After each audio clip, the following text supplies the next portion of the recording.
Hi, I'm Mike Treanor.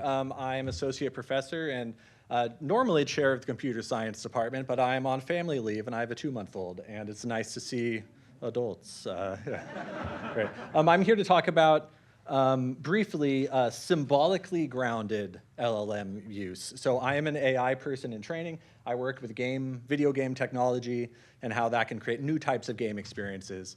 But a little bit of old school AI is what I'm going to advocate for with the new. Now, I also want to apologize real fast. There are too many slides here. I have a 2-month-old, remember? So I'm going to be skipping a bunch of slides. So I apologize for that. But I'm going to try to keep it somewhere on track. OK, so games, there's a core tension in games, is that they're interactive and people are trying to tell story in them. So interactivity, you have a little dude running around a space, swinging swords, collecting stuff.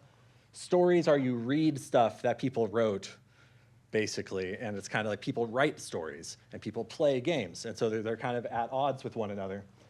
We're moving quick. So the problem, what normally happens is player choice doesn't matter a whole lot in games. Basically, you get to play and then you get to experience the story, but it doesn't care about what you did, basically. So how can we address that? So the problem is, by the way, is like you look at a branching tree top to bottom of tic-tac-toe, every game state now needs new dialogue, new characters, and new authoring, more content, right? So what they usually do is that they kind of from left to right, if you think about, if every line is a choice, they kind of collapse choice into nodes, and they kind of make choices not really matter a whole lot, but maybe matter a little bit. Like, oh, there's 2 endings in this game, and then all your friends talk about it. Great. Another thing they do, which I think this is kind of funny, this is a crazy UI, but they just give you choices that don't do anything. So like you're just like, oh, blah, blah, blah, blah, blah, good idea, or my thoughts exactly. Those mean the same thing, basically. And so they just create the illusion of choice. So how can you address that? Oh, look, that got a little collapsed, is you can kind of insert computational models that address story and let players play those computational models. So what do I mean by that? There's all sorts of different things you could model. And when I say computational models, I mean AI. And when I mean AI, I don't necessarily mean machine learning or LLMs. I mean what used to be called AI. So I work in the area of social simulation. Right? And so how can we make, so most stories are about people interacting, so how can we make it so people's gameplay influences the ways people all feel about each other? So one thing you can think about is this idea of social physics. So this is Angry Birds. It's a physics game, right, where a bird hits the thing and everything collapses. We all know this game. So you could also think of a concept of social physics, which is basically what we all live in, where, say, 2 people can interact, but it's not just about these 2 people interacting. It's also about their friends. Like, oh, you did that to my friend, but it's also like, oh, did you hear what this person did to my friend's friend, blah, blah, blah, right? So we all have this complex web we all live in of beliefs about one another and what we've all done to each other, right? So I've been working in this area a long time. Just to give you an example, I've worked at this big high school themed game. It's won some awards, inspired some grants. There's a big DARPA project that grew out of some of the stuff we did about good stranger behavior. How do we interact with strangers? The NEH and some people in New Orleans built off of some of this like simulation work. Here at AU, we worked with ETS on a cross-cultural assessment, and it was kind of grounded in this social simulation work. And there's some other stuff. OK, so what I want to talk about today is this new system, ESP, and in the context of this game, Slice of Life, which you could think of as like a Christmas Carol, but like pizza-themed. Basically, you're a pizzeria owner who lost his passion for working in a restaurant. So what you're going to do is inhabit the various people that have inhabited your restaurant through the years and live their social reality and do various things like order food and flirt and do stuff like that. The core, one of the technical things on what ESP, Ensemble of Social Practices, is this idea of a branching dialogue tree where people take turns interacting with one another. So you start at the left, and then you can go. And people can have various actions as you go through, and there can be like a path, multiple paths through this. So you're kind of seeing from left to right, there's different paths. So far, this is just normal branching dialogue, which is in most games. But you see this word like kind and flirt and rude and all that? Those are the reason why characters will take a branch is informed by a fairly sophisticated symbolic AI system. Where, and I'll give you examples later, but why does somebody want to be rude? Why would someone want to flirt, et cetera? Let's see, what's next? Yeah, so let's zoom into this rude. Let's say, why would you want to be rude? The problem is like you don't really know, when you're trying to decide what dialogue this character is going to say when they're trying to be rude, you don't really know where it came from. So moving along is, you could think, why don't we just use LLMs, right? Why don't we just use the black box, which is, and things, no, we want a clear box. And this is the whole point of my spiel here. I think it's important that for interactive games where you care about the system that you're interacting with, that we don't just give everything to the LLM, that we hold on to our symbolic systems and use LLMs for what they're good for.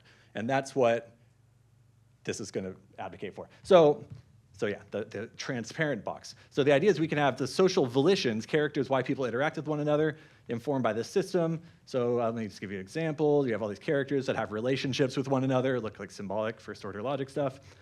So now you have these rules that can influence why someone might want to be kind. So if I'm on break and I'm an employee of a restaurant and someone is not an employee of the restaurant and they come and talk to me, see, that's like, leave me alone, I'm on break, right? Like that's like a rule. So you can imagine a bunch of rules like that, and there's lots and lots of them. On previous systems, we had 5,000 of these rules, and they comprise social common sense. So now we got the problem, what should the character say? And this is where the LLM comes in. So let's say we're down here trying to figure out what this character wants to say when he's trying to be rude. He got here for all these different rules that were true for him in this part of the social world. Now we go to the black box. Now we go to Gemini, or what Gemini was free when we were doing this, so we just did that. But it's really important, this is only for the surface level text realization. It's not influencing the simulation, because the game is the point. We want people to do the symbol manipulation of the game, right? But what's great is we have this impossible to author for a situation, and we can generate these like massive prompts. Here's like a bunch of features of the prompt. No time, no time, no time, no time.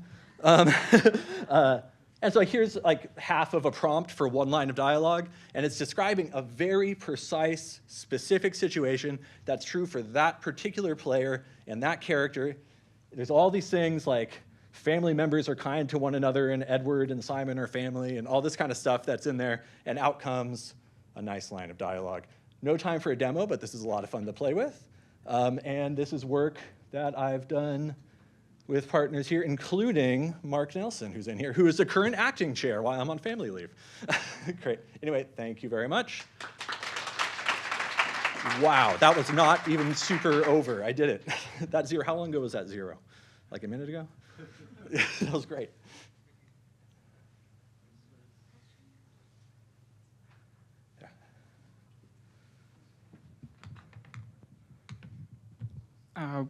Something I've seen recently, which is not what you're talking about for what you think it would be good at as like a very controlled system within dialogue. I think it was like Minecraft, but Minecraft that was made from like training. It was trained solely on like Minecraft YouTuber like footage, things like that.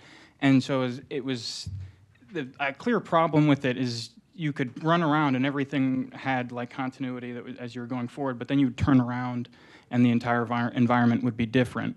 But I hear a lot of people push that is something that would be the future of game development, of just these wholly generated environments.